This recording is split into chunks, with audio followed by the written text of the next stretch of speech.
Hello, everyone. I am Michel. I am currently the COE lead for DevOps infrastructure and tooling at i6. And the things that I wanted to bring today to this presentation was a few of the learnings of using PHP on a large scale. So just to give you a bit of a background, i6 is a company providing solutions for the aviation industry. Currently, we are deployed in around 85 airports worldwide. So we provide solutions for aircraft refueling mainly. So this would be a web platform for users to log in and manage their flights that they need to refuel. We have Android and iOS apps. We have meter integrations, so hardware integrations. We do hardware development. We also do airport integrations with customers, systems, and so on and so forth. So there's quite a lot of things going on at i6. We do have a lot of new products and obviously new challenges every day, whether that is contractual restrictions or any customer that has specific rules that we need to incorporate into a single platform so that we develop things as features for every single airline or airport or fuel supplier that operates at the airports we're deployed to. So after this introduction, the main thing that when I share that we use PHP mainly for doing this is why PHP?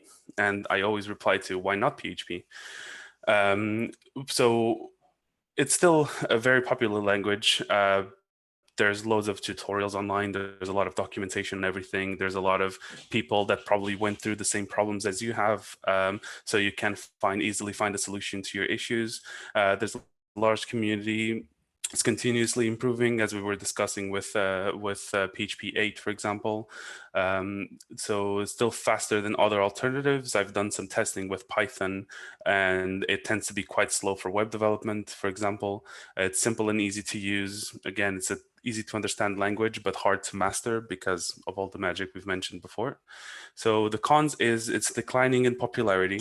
There's an increasing number of abandoned packages. There's a potential security issue due to the open source nature of PHP, and it's not designed for large apps. So PHP was just designed to serve web pages. It wasn't designed for heavy applications for data processing. So it's a little bit more difficult, more challenging to actually use it on a wider scale. So scaling a PHP application, I'm not going through the whole process of developing it and getting it ready. So nowadays it's very popular to containerize your applications. So with PHP, you can do a similar process. So you can have PHP, Docker, and the solution that we decided to use was Kubernetes for it. So we will have in the next slide. So this is kind of the structure of the Kubernetes cluster. So you have the control plane, which is generally referred to as the Kubernetes master. This one will control what happens inside a cluster, what gets deployed where.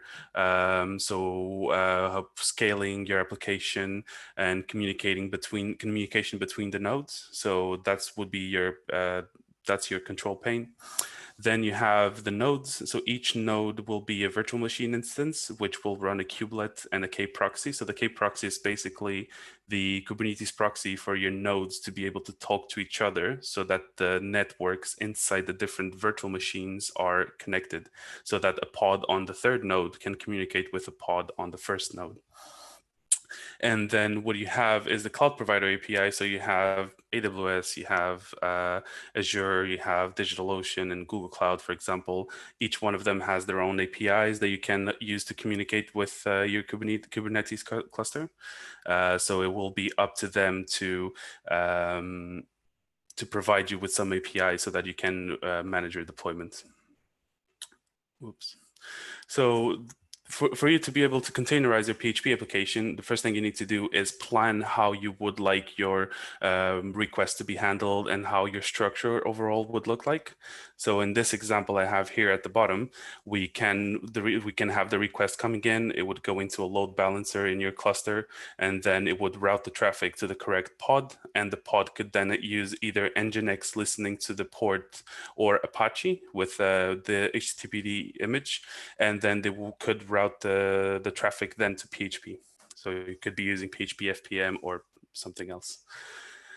So the advantage of doing it this way, so this is an example that I've given because this is one of the good practices of keeping things separated. So you can have a pod with multiple containers or a single container pod. So they would only be responsible for one thing. The reason why we have them together, so we would have them together with this scenario, is to make your web server self-contained. So you would have one point of entry, you would have your PHP, FPM configured, and then that would be scalable basically. So, but you need to do this planning initially so that you can further down the line, you can know how to scale your application. So on the next slide, what I have is for deployment. So once you have your containers ready, then you're going to start creating your deployments into Kubernetes. So you need to make sure that you can communicate with the ports. Again, you can deploy, for example, a Linux node inside your cluster. You can test the port connections. You can test if your application runs as expected. So this example at the bottom is a bit of a more complex for resilience and stability. It's a more complex Kubernetes setup where you would have your request coming in at the left-hand side, then it would hit a network edge or edge network, something like Cloudflare, Fastly, or AWS CloudFront, for example, and then it would route to your cluster ingress. The cluster ingress is responsible for handling the requests that are coming in from an external source to a specific IP address. So the ingress has a public IP attached to it.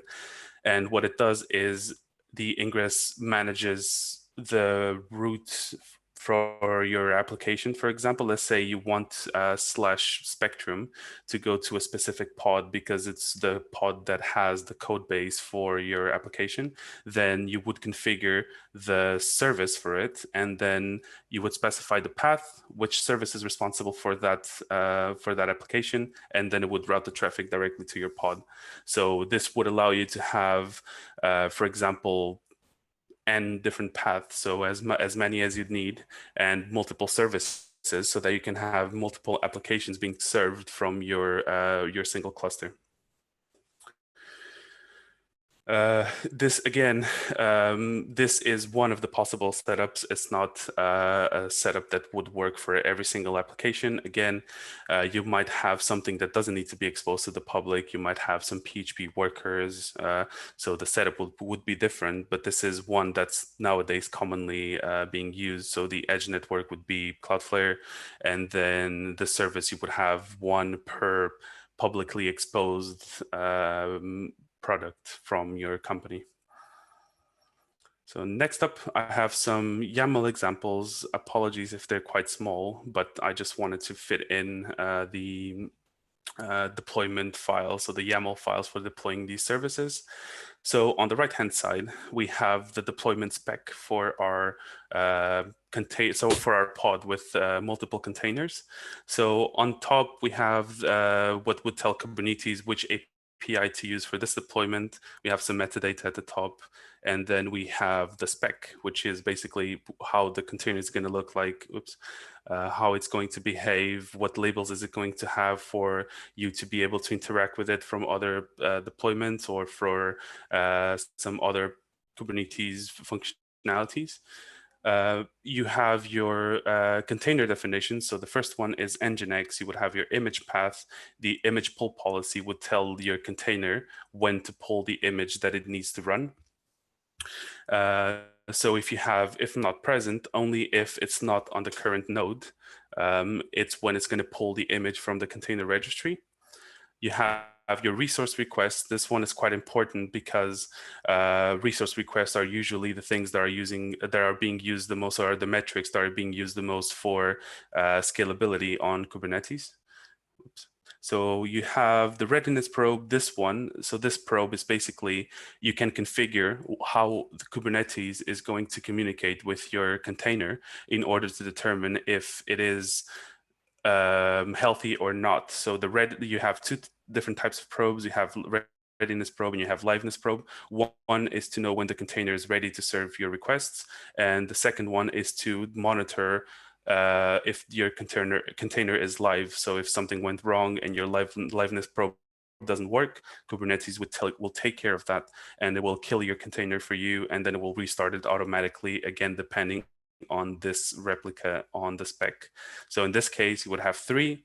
If this liveness probe failed, then it will kill the pod, and then it will make sure that it always has 3 running.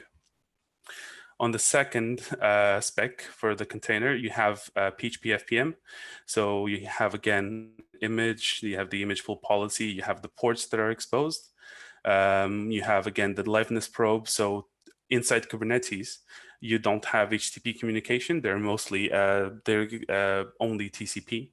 So you specify which port for it to ping, so try to connect to, and as long as it gets a success response from it, then it will say that yes, this container is live and it's all good to go.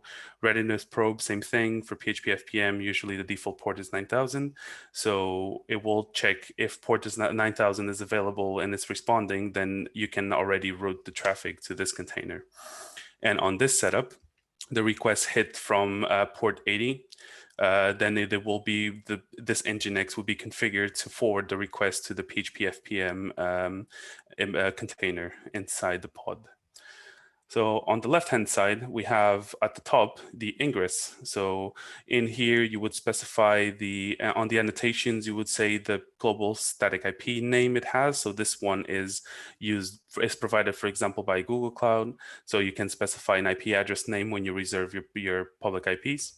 And then you can add it there so that it always uses the same IP address. You have the default backend. So the backend will basically be all the requests that don't fall under any of these rules will then be routed to the default backend. And then on the rules, you have for example, in this case, the HTTP rules that the path, so any request to this IP address will go to the application backend, which will be this one. So it will forward the request to port 80. And then at the bottom, we have the service. So the service basically is just to map your service, so your container, to a specific port. So in this case, we're saying that port 80 will go to this node port 3033. And this would be exposed as well this node port doesn't need to be exposed, it just needs to be unique. There's a range, I think it's from 30,000 to 31,000 and something. But basically it's just to reserve this node port as being this specific service so that nothing can override it. So this configuration will never change. So then it will say that from port 80, it will go to the target port 80. So which is this configuration. So basically the request would come through the ingress, it will follow the path, then it would go to the service, find which port it's listening to and which port to forward it to. So you could have them differently if your if your container was listening to a different port, and then it will go in this case to this Nginx service. So this Nginx container, which would then forward the request back to the PHP FPM service. The biggest advantage of having it this way deployed is that these are easily replicatable. So if you increase the number of replicas to, let's say, 4, you will have 4 exact configurations for your PHP FPM server. And what would happen is that this ingress would automatically load balance based on the number of requests between the 4 replicas you have of the same setup. So if this one is busy, if number 1 is busy, it would forward it to number 2 or number 3. So it would do it automatically for you. So handling increasing traffic. In Kubernetes, you have what's called a horizontal pod autoscaler. So it's an API that you can configure in Kubernetes to monitor your application and then scale depending on different metrics that Kubernetes provides to you. So in this case, for example, I have this horizontal pod autoscaler. It basically will target my application. So I've named it my application. And the metrics it's going to use is the resource usage of the pod. So if we see on the previous one, the resource requests were at least, let's say for PHP FPM, were 350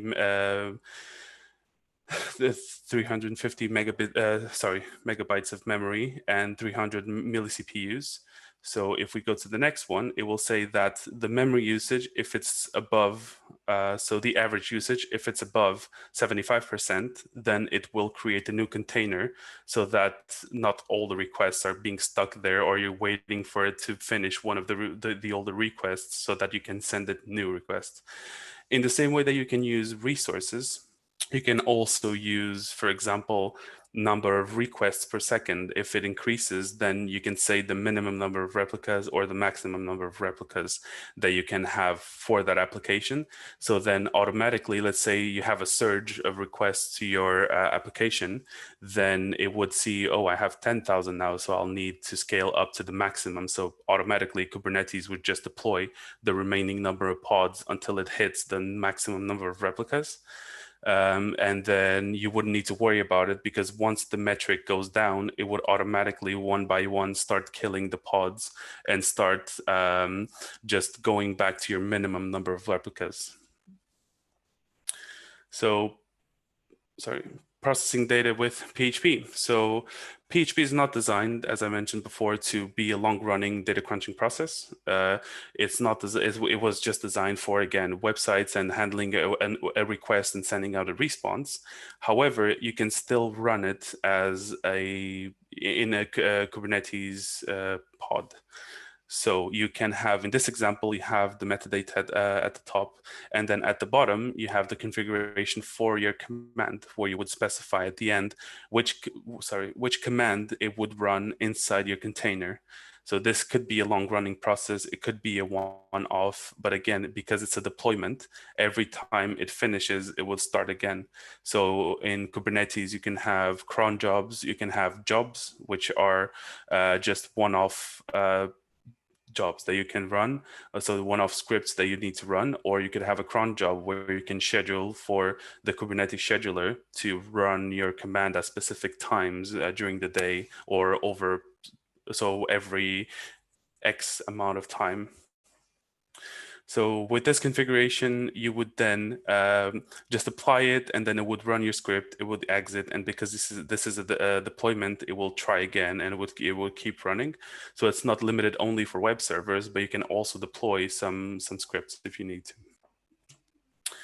So for scaling those PHP CLI scripts, so whether it is with a framework or not, you could use something like Prometheus. Prometheus is basically a service for you to use to provide custom metrics to the Kubernetes custom metrics API. So this will be, the Kubernetes APIs, they offer you everything that the pod is doing. For example, you can, for example, scale your application based on you can scale it based on requests. You can scale it based on number of pods that have been deployed. You can scale it on a lot of things, but sometimes these are not enough.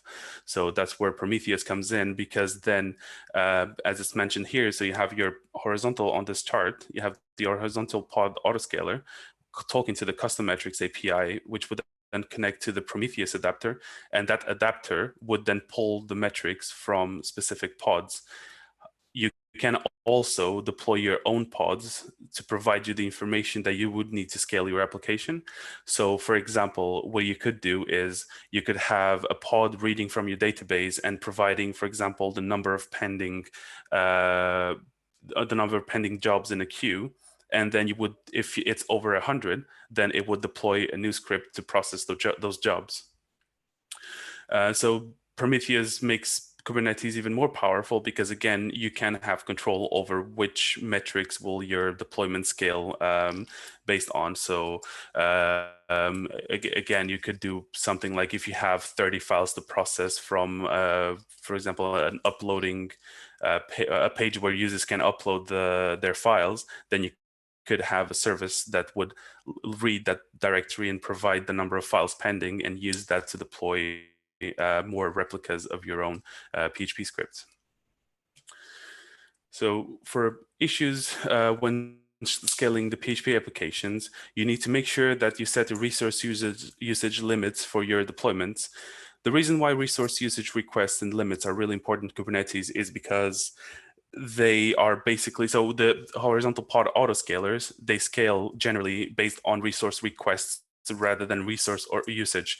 So for example, you run your PHP scripts a couple of times, you see that it uses in average 250 megabytes of memory, and it uses, let's say, 200 milli-CPUs. So you request that. However, because, for example, due to some load, it can use up to 700 or 800 megabytes. But if you don't know that, then it will start using up the resource in your node for that script only, where Kubernetes only reserved 250 of the 700 for your pod.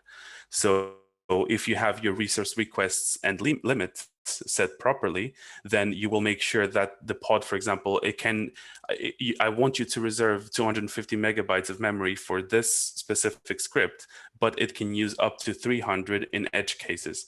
So then if the pod starts using more than 300, Kubernetes will automatically terminate it, and then it would restart it to see if everything goes right again. So it will keep doing this. So if you don't know what your script is doing, if you're relying on a framework, you have to be really careful to set those things up, because it might be that, for example, one of your pods is stuck in an infinite loop and you have a memory leak. Then it will just use all the resources, and all your other deployments will not be schedulable in Kubernetes. The other issue that this poses with PHP is that your application, so the stuff that your application does, you need to be careful that it starts and only commits the changes once it reaches the end of your application. This is mainly because, let's say, for example, you're processing a message or a queue of messages, you're halfway through a message and suddenly there's a memory leak, and then your application gets terminated. All the changes that happen prior to the processing that message would be persisted, but everything that should happen afterwards will be lost. So then you have to either make sure that you can recover from the process that you're running, or you have to make sure that you only run a single transaction per application run, or that you gracefully handle all the errors that happen within your application. So the next point is on sharing application cache across your deployments. So if you have an application that shares the same code base, you can have, for example, the bootstrap time of your, let's say, Symfony application or your Laravel application. There's always the cache building at the beginning. And sometimes, for example, a large Symfony application can take up to 2 minutes to build that cache and use up to 700 megabytes just for building that cache. So when the cache is built, when the application is bootstrapped, then it goes back down to 200 megabytes to 300 megabytes of memory being used. And because of this, it's generally good that if you are able to do so, you could build, so you could have a mounted volume between the two containers, or however many containers you have, depending on your spec. You could mount a volume where it would have the built cache for your application.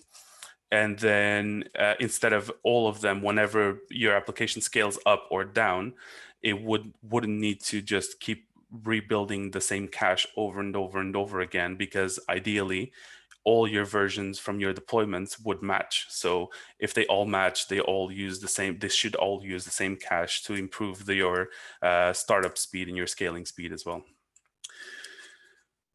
So make sure you have replica limits if you scale based on CPU and memory usage for this specific reason that I just shared. So the cache building, for example, I have requested 700 of CPU, 700 megabytes of memory, but my application just building the cache would use 750.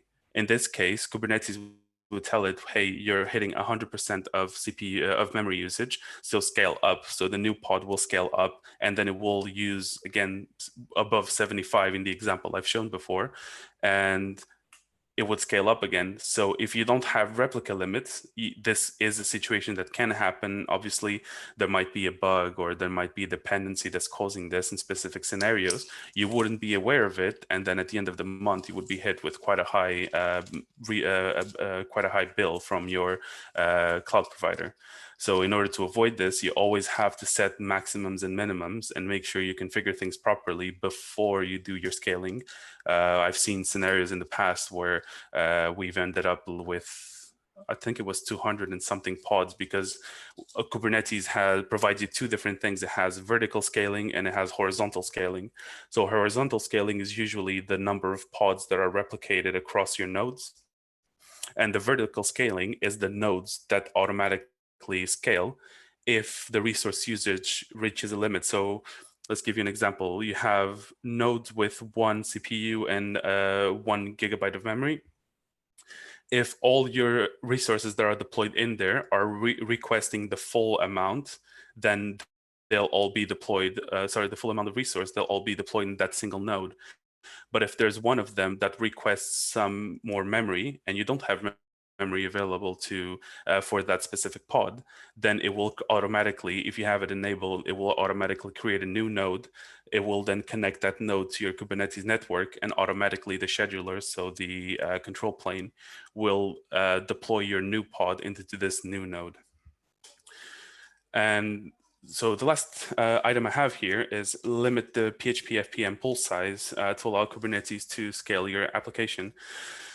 So in PHP FPM, you have, again, a lot of configurations based on the fact that you would deploy that to web servers, so a virtual machine that would have Apache, and then you could configure there the number of spare servers, the number of maximum child processes it could spawn.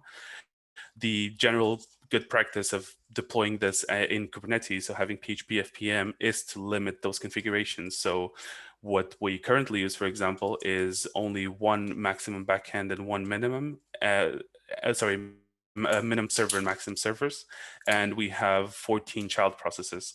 So all of this because we want Kubernetes to scale your application. We don't want PHP FPM to scale itself. So we just want PHP FPM to be able to give the nodes the ability of handling multiple requests at once. And then only when you reach a certain threshold of memory usage, then you would spawn your new pod. So automatically it would scale it up for you. So generally speaking, so PHP, although it's not designed for it, the containerization kind of allowed us to use it. And because we're working in the aviation industry, there's a lot of standards that we need to meet within our application. We have, for example, the industry standard for fuel volume calculation and fuel mass calculation. And because we have that developed in our web application, because they can be used to create what we call a fuel order, which is basically saying at 5 p.m. this aircraft is going to land at this airport. I need this amount of fuel. I've arrived with this amount of fuel, and then they would then carry out the job. So, and because of all those calculations, we need to handle unit conversions, and all this logic was in there.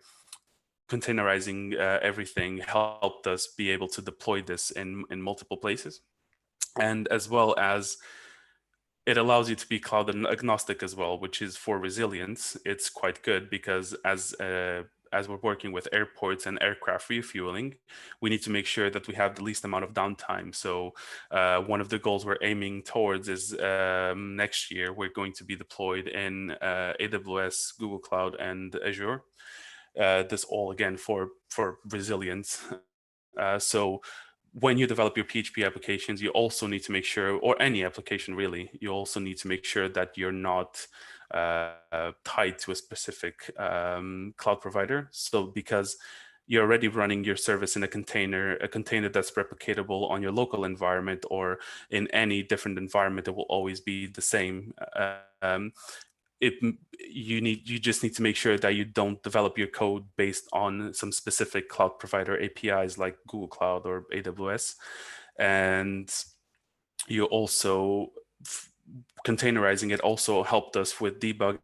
So we would be able to produce a data dump from our production database, load it locally inside a MongoDB container, for example, or a MySQL container, depending on which part of the product. And then we would be able to just replicate the exact environment in production. We would replicate it locally, so it's easy for you to have quality control across all your application. So this helped ISIX achieve 52 billion liters of fuel uploaded through our platform. So this is from the moment it started to be used until now. It has 2.9 million fuel orders completed throughout our platform. So this means over time we've refueled 2.9 million aircrafts, as well as maintenance orders and, for example, like just transferring fuel from an aircraft to a specific vehicle and then replace it or putting it back in. So any fuel transaction that happened within the airports. So this would be a fuel order. And we have around roughly 300 messages per second being handled across all our queues. So all these messages would be flights for all the different airports we're deployed to or that are using our platform. It would be data being exported to customers. It would be any type of data ingress or egress from our application are within this metric. And currently, i6 is being used across 85 airports worldwide. Next year, we have a whole bunch more of airports to be deployed to. So yeah, that's it. Do you have any questions?